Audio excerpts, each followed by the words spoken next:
Israel का 100 साला मंसूबा आखिरी मरहले में है। अमरीकी बहरी बेड़े बहरा रूम में, इराक घेरे में, ईरान निशाने पर। रसूलुल्लाह सल्लल्लाहु अलैहि वसल्लम ने फरमाया था कि यहूदियों की सल्तनत खैबर तक फैलेगी, मदीना वीरान होगा और फिर वो अजीम लश्कर उठेगा जो दज्जाल की आमद का पेश खेमा होगा। आज वही लश्कर ट्रंप और नेतन्याहू की क़यादत में तैयार हो रहा है। बलूचिस्तान पर गैरों की नजर है। पाकिस्तानी फौज को गजा भेजने की साजिश हो रही है। इमाम मेहदी के ज़हूर का वक्त करीब है। बिस्मिल्लाहिर्रहमानिर्रहीम। मैं हूँ जमील अहमद जामी। प्यारे दोस्तों, जो कुछ हो रहा है वो बहुत अहम है, सिर्फ पाकिस्तान के लिए नहीं बल्कि पूरी मुस्लिम उम्मा के लिए। जो कुछ होने वाला है आप इसके बारे में सोच भी नहीं सकते कि कितनी खौफनाक सूरत हाल है और कितना बड़ा तूफान हमारी तरफ बढ़ता चला आ रहा है। इसराइल का जो प्लान है वो मैं बार बार बताता आया हूँ। इसराइल गुज़िश्ता तकरीबन 100 साल से अपनी हुकूमत कायम करने में लगा हुआ है और उसने कभी अपने मकसद को छुपाया नहीं। उन्होंने हमेशा खुलकर कहा कि हम तख्त दाऊद पर यानी हज़रत दाऊद अलैहिस्सलाम के तख्त पर बैठकर अपनी हुकूमत कायम करना चाहते हैं। दूसरी बात यह है कि उन्होंने ये कभी नहीं छुपाया कि यह हमारी आबाई सरजमीन है। हालांकि हकीकत यह है कि सारे के सारे वो लोग जिनके दादा परदादा यूरोप में रहते थे, नेतन्याहू का दादा मेरे ख्याल में ऑस्ट्रेलिया का था और किसी का परदादा किसी और जगह का था, 2500 साल पहले की बात को बुनियाद बनाकर आज यहाँ दावा कर रहे हैं। मैं आज एक इंटरव्यू सुन रहा था ब्रुकलिन के एक यहूदी टीवी चैनल पर, जिसमें एक साहब ने पूछा, क्या मुझे डीएनए टेस्ट करवाना पड़ेगा इस बात को साबित करने के लिए कि 2500 साल पहले मेरे आबा वहां रहते थे ताकि मैं आज वहां कब्जा कर लूं।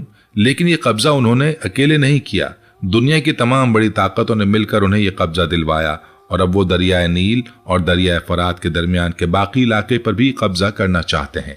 इस मकसद के लिए जो भी उनके सामने आया उसे खत्म कर दिया गया।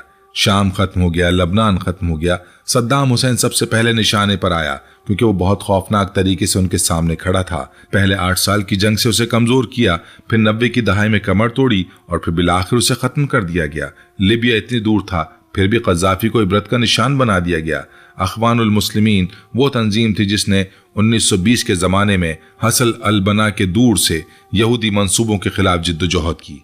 सैयद कुतुब की तहरीक चली, लेकिन इस सिलसिले के आखिरी नुमाइंदे मुर्सी साहब बेचारे जेल में शहीद हो गए और वहां सीसी को ले आया गया। प्यारे दोस्तों, सीसी ने मिस्र की सरहद बंद रखी, गजा के बच्चों को रोटी तक नहीं पहुंचने दी, खुराक नहीं पहुंचने दी। सऊदी अरब ने इब्राहिम कार्ड खेला, कतर ने हाथ मिलाया, यूएई ने हाथ मिलाया, बाकी तमाम मुल्कों ने हथियार डाल दिए। एक कुव्वत जो अभी कुछ हद तक खड़ी है वो सिर्फ ईरान है और पाकिस्तान ने भी हाथ मिला लिया। क्या कभी किसी ने सोचा था कि ट्रंप के साथ शहबाज शरीफ भी खड़ा होगा और इसराइल का नुमाइंदा भी साथ होगा? कुरान मजीद की वो आयत किसी को याद है? ला तत्तखिज़ू अल यहूदा वल नसारा औलिया, यहूद और ईसाइयों को अपना दोस्त ना बनाओ। क्या ये आयत किसी को याद है? ये पहली बार हुआ कि पाकिस्तान का वजीर आजम उस जगह बैठा हुआ है जबकि शुरू दिन से अवाम को ये बताया जा रहा है कि हम इसराइल को नहीं मानते। जिस पासपोर्ट पर लिखा हुआ है कि ये पासपोर्ट इसराइल के लिए कारामद नहीं, उस मुल्क का वजीर आजम इसराइली नुमाइंदे के साथ बैठा हुआ है। अब सवाल ये कि अवाम तो देख रही है, ये आखिर कैसे छुपा सकते हैं? आपको पता है अल जजीरा ने क्या लिखा? उन्होंने सिर्फ शरीफ साहब के बारे में लिखा और कहा कि पाकिस्तान के वजीर आजम को घर पर अवामी दबाव का सामना करना पड़ेगा क्योंकि वहां के लोग फलस्तीन की हिमायत में बहुत ज्यादा मौक़िफ़ रखते हैं। अल जजीरा ने एक नक्शा बनाया जिसमें दिखाया कि कौन आया और कौन नहीं आया। तमाम बड़े मुमालिक में से सिर्फ पाकिस्तान ने अपना वजीर आजम भेजा, बाकी सब ने अपने नुमाइंदे भेजे। यूएई ने भी अपना वजीर आजम नहीं भेजा। हमें बड़ा शौक है जाने का और तारीफें सुनने का। प्यारे दोस्तों, अब आते हैं असल सूरत हाल की तरफ। इराक को सिर्फ 10 दिन की मोहलत मिली है। इस वक्त दुनिया के समंदरों में 20 से 22 बहरी बेड़े घूम रहे हैं। अमेरिका का जो सबसे करीब तरीन बेड़ा था वो जिब्राल्टर में स्पेन के पास था। वो जिराल्ड फोर्ड बहरी बेड़ा था जिस तेजी के साथ उसे वहां से बहरे रूम से मुंतकिल किया गया वो अपने आप में एक बड़ा पैगाम है। उस जिराल्ड फोर्ड बेड़े की हिस्ट्री भी दिलचस्प है। ये वही है जिसने वेनेजुएला के सदर वाले ऑपरेशन में अहम किरदार अदा किया था। इस बेड़े पर F-35 सुपरसोनिक लड़ाका तैयारे हैं, SA-180 E carrier based multi role strike fighters हैं, E-2 hawks early warning system है। इस बेड़े की ऊंचाई 76 मीटर है, लंबाई 330 मीटर है, 700 के करीब तैयारे इसमें है और 5000 अफराद का अमला है। इसकी रफ्तार 56 किलोमीटर फी घंटा है और इसी रफ्तार से इसे दौड़कर वहां पहुंचाया गया।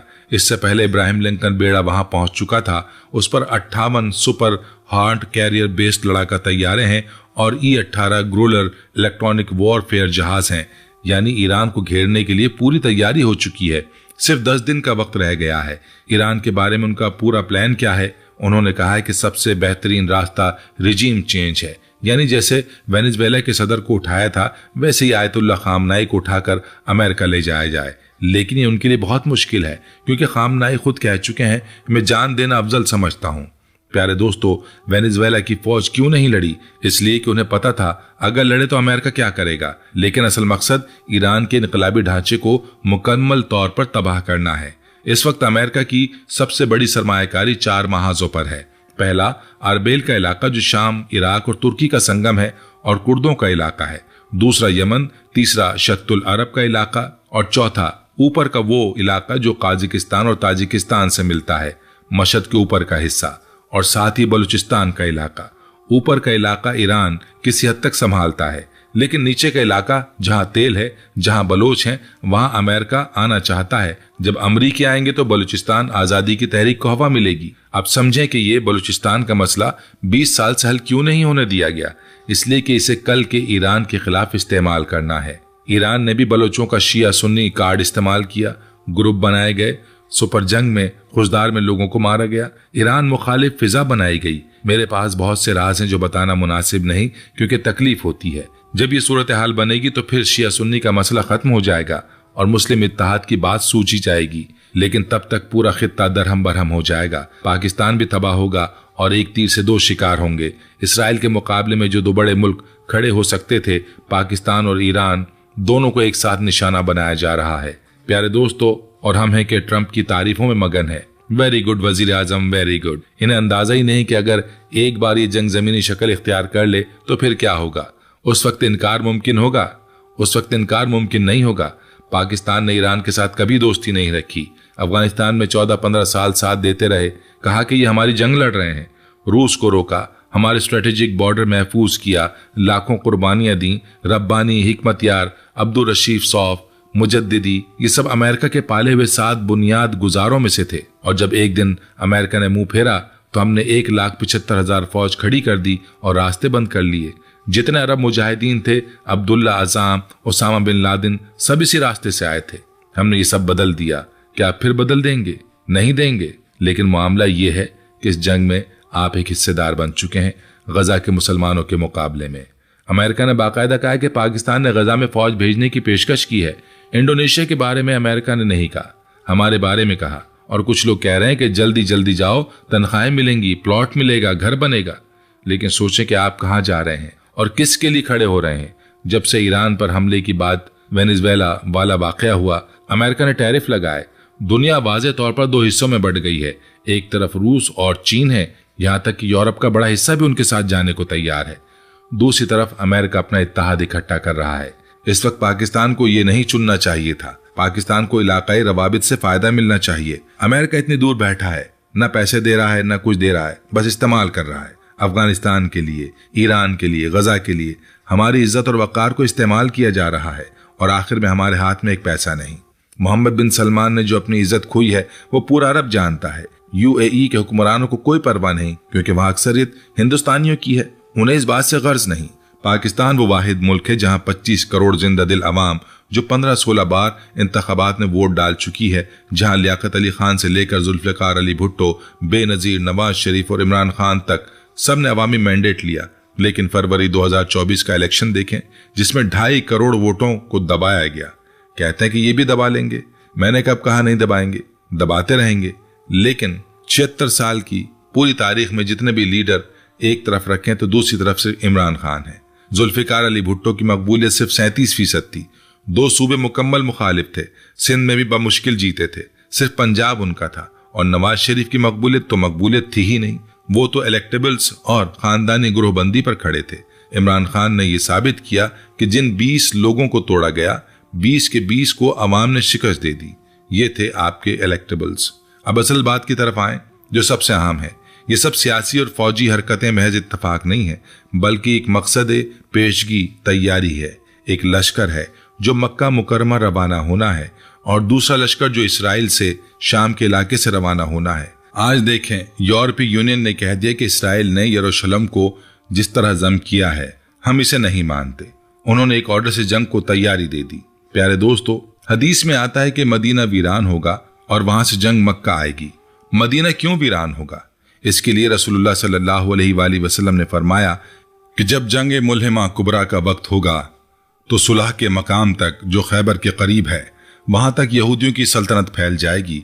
लबनान पर हमला हो चुका, शाम का पूरा इलाका इराक तक इधर से और नील का इलाका काहिरा तक, ये सब इसराइली नक्शे में है। और इसी सूरत हाल में वो साहब आएंगे जिन्हें लोग इमाम मेहदी कहते हैं, बाज इस्कंदर कहते हैं, बाज खलीफा कहते हैं, लेकिन मेहदी असल में हिदायत याफ्ता का लक़ब है। जब उनके हाथ पर बैत होगी तो एक लश्कर उनके हामियों का बनेगा और शाम का इलाका, वो गजा, इसराइल, उर्दुन, लबनान समेत पूरा इलाका है। ये लश्कर दज्जाल की आमद से पहले का पेशखेमा लश्कर है। आज से 2 साल पहले मैंने कहा था कि गजा की जंग खत्म नहीं होगी, और आज भी मैं समझता हूं कि ट्रंप और नेतन्याहू की सरबराही में जो लश्कर बन रहा है ये वही लश्कर है। जब ईरान वाली सूरत हाल पैदा होगी, अल्लाह करे कि हम उसमें अपनी फौज न भेजें। अहादीस के मुताबिक यही लगता है कि ये लश्कर तैयार हो रहा है। गजा में इस वक्त जो कुछ हो रहा है उसका बुनियादी खाका यह है कि इंटरनेशनल स्टेबलाइजेशन फोर्स बनाई जाए जो दहशतगर्दी के खात्मे पर, हमास को खत्म करने के नाम पर और इसराइल और लबनान की सरहदों को महफूज बनाने के नाम पर काम करे। गजा अमन मंसूबे में 20,000 फौजियों की स्टेबलाइजेशन फोर्स का इरादा है।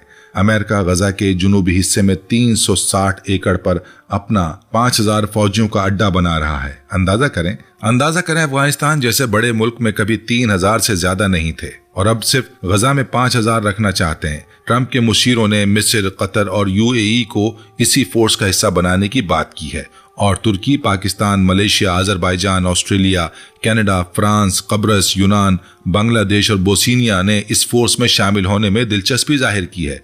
फ्रांस आएगा लेकिन बोर्ड ऑफ पीस में नहीं आएगा। प्यारे दोस्तों, मीटिंग हो चुकी है और इसका आगाज हो गया है। अब जब हम वापस आएंगे तो या तो हमसे इराक के अड्डे मांगे जाएंगे क्योंकि बहरी जंग लड़नी है। अमेरिका को ना सऊदी अरब की परवाह है, ना खलीज की, ना किसी के तेल की। उनका मकसद एक ही है और वो है ईरान को तबाह करना, क्योंकि इसराइल की बहुत बड़ी बेइज्जती हुई है जो पहले कभी नहीं हुई थी।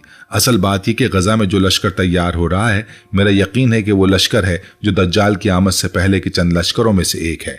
और पाकिस्तान की तारीफ इसलिए हो रही है क्योंकि बलूचिस्तान पर नजर है। 2 वजूहात हैं, एक तो ईरानी बलूचिस्तान में तेल के जखायर हैं और दूसरी वजह पाकिस्तानी बलूचिस्तान की मादनियात है। बहुत मुमकिन है कि कल को ट्रंप बोर्ड ऑफ पीस के नाम पर 5,000 फौज बलूचिस्तान में भी रखना चाहे। अल्लाह ताला इस उम्मत को समझ और बसीरत अता फरमाए और हम अपने दीन और मुल्क से गद्दारी से बचाए, आमीन। प्यारे दोस्तों, मैं आपको एक और अहम पहलू की तरफ ले जाना चाहता हूं जिस पर हमारे यहाँ बात बहुत कम होती है, लेकिन इसके बगैर ये तस्वीर मुकम्मल नहीं होती। वो पहलू है चीन का किरदार। जब हम अमेरिका और इसराइल की बात करते हैं तो भूल जाते हैं कि दूसरी तरफ जो खड़ा है वो भी कमजोर नहीं। चीन ने पिछले 20 साल में जो ताकत इकट्ठी की है वो हैरान कुन है। बहरा जुनूबी चीन में चीन ने मसनूई जजीरे बना लिए हैं। खला में वो अमेरिका के बराबर आ गया है। साइबर वॉरफेयर में वो किसी से कम नहीं। और सबसे अहम बात यह कि चीन ने अपनी करेंसी को डॉलर के मुतबादिल के तौर पर पेश करने की जुर्रत की है जो पहले कोई न कर सका था। सऊदी अरब ने चीन के साथ तेल के सौदे युआन में करने के मुआहदे किए। जब यह खबर आई तो वॉशिंगटन में जलजला आ गया, इसलिए कि अमेरिका की पूरी ताकत का निसार पेट्रो डॉलर पर है। अगर तेल का कारोबार डॉलर में ना हो तो अमेरिका की फौजी ताकत का निस्फ हिस्सा खत्म हो जाता है। यही वजह है कि सद्दाम हुसैन ने जब कहा कि तेल यूरो में बेचूंगा, उसे मार दिया गया। गद्दाफी ने जब अफ्रीकी ममालिक के लिए सोने की करेंसी बनाने की बात की तो उसे खत्म कर दिया गया। अब यही खतरा चीन से है, और चीन एक मुल्क नहीं, चीन एक पूरी दुनिया का मुतबादिल निजाम है। प्यारे दोस्तों, अब सोचें कि पाकिस्तान कहाँ खड़ा है। हमारा सी-पैक चीन के साथ है, हमारा जीडीपी चीन की मदद से चलता है, हमारी फौज के JF-17 तैयारे चीन ने बनाए, हमारे बॉम्ब की टेक्नोलॉजी में चीन ने मदद की है और हम अमेरिका के साथ खड़े हैं। क्या ये समझदारी है? क्या ये कौमी मफाद है? या ये महज चंद डॉलर और चंद तारीफी कलमात के बदले में अपना मुस्तकबिल गिरवी रखना है? मैं आपको बताता हूं कि हमारी खारजा पॉलिसी कैसे बनती है। एक फोन आता है, ऊपर से आता है और फैसला हो जाता है। अवाम की राय कोई नहीं लेता, पार्लियामान में बहस नहीं होती, माहिरीन से मशवरा नहीं होता, बस एक फोन और हम खड़े हो जाते हैं जहां कहा जाए। यही हमारा सबसे बड़ा अलमिया है। हम एक जौहरी ताकत हैं। हमारे पास दुनिया की 6ठी या 7वीं बड़ी फौज है। हम 185 मिलियन से ज्यादा नौजवानों पर मुश्तमिल कौम है। लेकिन हमारे फैसले हमारे हाथ में नहीं है। प्यारे दोस्तों, यहाँ एक और पहलू सोचें, तुर्की का किरदार क्या है इस पूरी सूरत हाल में। तुर्की ने एक तरफ नेटो की रुकनीत रखी है और दूसरी तरफ रूस से S-400 मिसाइल सिस्टम खरीदा है। तुर्की ने इसराइल के साथ तिजारती ताल्लुकात भी रखे और गजा की हिमायत भी की। तुर्की ने स्टेबलाइजेशन फोर्स में दिलचस्पी जाहिर की है, लेकिन तुर्की का उर्दवान एक चालाक खिलाड़ी है जो अपने मुल्क का फायदा देखता है। हमें भी वही करना चाहिए था। हमें भी एक ऐसा मौक़िफ़ इख्तियार करना चाहिए था जो हमारे कौमी मफाद में हो। लेकिन हमारे यहाँ होता क्या है, हमारे यहाँ पहले भी ये देखा जाता है कि कौन सा हुक्मरान इख्तिदार में रहना चाहता है, उसे किसकी मदद चाहिए और उसे किस कीमत पर यह मदद मिलती है। IMF का कर्जा चाहिए तो शराइत मानो, अमरीकी खुशी चाहिए तो फला जगह पर खड़े हो जाओ। यही खेल चल रहा है और इसी खेल में मुल्क तबाह हो रहा है, लेकिन चंद अफराद की जेबें भर रही हैं। प्यारे दोस्तों, अब आते हैं उस सवाल की तरफ कि क्या पाकिस्तान के पास कोई रास्ता है, क्या हम कुछ कर सकते हैं। मैं समझता हूं कि अभी वक्त है, अभी भी मौका है कि हम सही फैसले करें। पहली बात यह कि हम अपनी खारजा पॉलिसी का इख्तियार वापस लेना होगा। ये इख्तियार पार्लियामान को देना होगा, अवामी नुमाइंदों को देना होगा। जब तक ये नहीं होगा हम दूसरों के हाथों खिलौना बनते रहेंगे। दूसरी बात है कि हम अपने पड़ोसी ममालिक के साथ ताल्लुकात बेहतर करने होंगे। ईरान हमारा पड़ोसी है, अफगानिस्तान हमारा पड़ोसी है, चीन हमारा पड़ोसी है, हिंदुस्तान हमारा पड़ोसी है। कारोबार इन्हीं के साथ होगा, जिंदगी इन्हीं के साथ गुजरेगी। अमेरिका 7 समंदर पार बैठा है और उसका मफाद यह है कि हम कमजोर रहें, लड़ते रहें और उसके लिए बाजार रहें। तीसरी बात, और ये सबसे अहम है, हमें अपनी मईशत को अपने पांव पर लाकर खड़ा करना होगा। जब तक हम कर्ज ले रहे हैं हम आजाद नहीं हैं। कर्ज लेने वाला कभी आजाद नहीं होता। पाकिस्तान में वसाइल की कमी नहीं है, बलूचिस्तान में मादनियात हैं, पख्तूनख्वा में जंगलात और पानी है, सिंध में ज़रई ज़मीनें हैं, पंजाब में मेहनती लोग हैं, लेकिन ये वसाइल हमारी अशराफिया ने कब्जे में कर रखे हैं और बाहर वालों को दिए जा रहे हैं। प्यारे दोस्तों, रसूल अकरम सल्लल्लाहु अलैहि वसल्लम ने फरमाया कि मोमिन एक सुराख से 2 बार डसा नहीं जा सकता। हम एक सुराख से बार बार डसे गए, अफगानिस्तान में भी, इराक में भी, लीबिया में भी। हर बार हमने अपना नुकसान किया और दूसरों का फायदा किया। अब गजा की बारी है, क्या अब भी हम वही गलती दोहराएंगे? मैं भी ये जानना चाहता हूं कि जो स्टेबलाइजेशन फोर्स भेजने की बात हो रही है उसमें जो पाकिस्तानी फौजी जाएंगे, उनके वालिदैन ने उन्हें क्यों फौज में भेजा था? उन्हें इसलिए भेजा था कि पाकिस्तान की हिफाजत करें, इस्लाम की हिफाजत करें, मुसलमानों की हिफाजत करें, ना कि इसलिए कि इसराइल की सरहदों को महफूज बनाएं और गजा में बच्चे जलाए जाने वालों को सुकून से बैठने दें। प्यारे दोस्तों, मैंने हदीस का जिक्र किया, मैं ये भी बताना चाहता हूं कि इन हालात में एक मुसलमान को क्या करना चाहिए। रसूल अलैहिस्सलातु वस्सलाम ने फरमाया, जो तुम में से जुल्म बर्दाश्त करने की ताकत ना रखे तो दिल में उससे बुरा समझे, और ये ईमान का कमजोर तरीन दर्जा है, लेकिन इससे भी नीचे कुछ नहीं है। आज का मुसलमान दिल में भी बुरा नहीं समझता। आज का मुसलमान तमाशा देखता है, नेटफ्लिक्स देखता है, क्रिकेट देखता है और समझता है कि गजा का मसला कोई और हल करेगा। कोई और हल नहीं करेगा। अल्लाह ताला ने इस उम्मत को जिम्मेदार बनाया है। अल्लाह ताला ने कहा है कि तुम बेहतरीन उम्मत हो जो लोगों के लिए निकाली गई है। ये बेहतरीन उम्मत होने का फर्ज अदा करना होगा। आज ये फर्ज अदा करने का वक्त आ गया है और हम सो रहे हैं। आज हमें भी मैदान में उतरना है। मैदान जंग का नहीं, मैदान बेदारी का मैदान, आगाही का मैदान, शऊर का मैदान। अपने आसपास के लोगों को बताएं कि क्या हो रहा है। अपने बच्चों को बताएं कि दुनिया कहाँ जा रही है। अपने नुमाइंदों पर दबाव डालें कि वो कौमी मफाद में फैसले करें। सोशल मीडिया पर आवाज उठाएं कि पाकिस्तानी फौज गजा में नहीं जाएगी। प्यारे दोस्तों, मुझे कोई शक नहीं कि वक्त आने वाला है जिसका जिक्र हदीस में है। मुलहिमा कुबरा होगी, वजीम जंग होगी, जो इंसानी तारीख की सबसे बड़ी जंग होगी। लेकिन इससे पहले बहुत कुछ होगा। बहुत से मुल्क और बहुत सी कुव्वतें आजमाई जाएंगी। पाकिस्तान भी आजमाया जाएगा। सवाल यह है कि जब आजमाइश का वक्त आए तो हम सही तरफ खड़े हों या गलत तरफ। और सही तरफ वो है जहां जुल्म का मुकाबला है, जहां मजलूम की आवाज है, जहां फलस्तीन के बच्चों की हिमायत है, जहां इसराइल की नहीं बल्कि इंसानियत की बात है। गलत तरफ वो है जहां तारीफें हैं, जहां डॉलर हैं, जहां वेरी गुड वजीर आजम का खिताब है और जहां अपनी कौम की तजलील है। प्यारे दोस्तों, आखिर में एक और बात, हमारे यहाँ एक रुझान है कि जब कोई ऐसी बात करे जो हुकूमत को पसंद ना हो तो उसे साजिशी नजरिया कह दो, उसे पागल कह दो, उसे मुल्क दुश्मन कह दो। लेकिन वो लोग कहाँ हैं जो 1998 में कहते थे कि इराक पर हमला होगा? उन्हें भी पागल कहा गया था। वो लोग कहाँ हैं जो कहते थे कि लीबिया तबाह होगा? उन्हें भी साजिशी कहा गया था। वो लोग कहाँ हैं जो कहते थे कि शाम बिखर जाएगा? उन्हें भी पागल समझा गया था। आज वो सब कुछ हो चुका है। क्या अब भी हम आंखें बंद कर लें? नहीं प्यारे दोस्तों, अब आंखें खोलने का वक्त है। अब सोचने का, समझने का, बोलने का और अपने हुकूक के लिए उठ खड़े होने का वक्त है। और आज हम इस आजादी को बेच रहे हैं तारीफों के बदले, कर्जों के बदले, इख्तिदार में रहने के बदले। ये सौदा बहुत महंगा पड़ेगा और हमने अभी नहीं सोचा। प्यारे दोस्तों, अल्लाह से दुआ करें कि वो इस उम्मत को बसीरत अता फरमाए। दुआ करें कि हमारे हुक्मरानों को समझ दें, दुआ करें कि फ़लस्तीन आज़ाद हो, गजा के बच्चों को अमन मिले, शाम और इराक के लोग सुकून से जिए। अल्लाह ताला हमें समझने और अमल करने की तौफीक अता फरमाए। आमीन।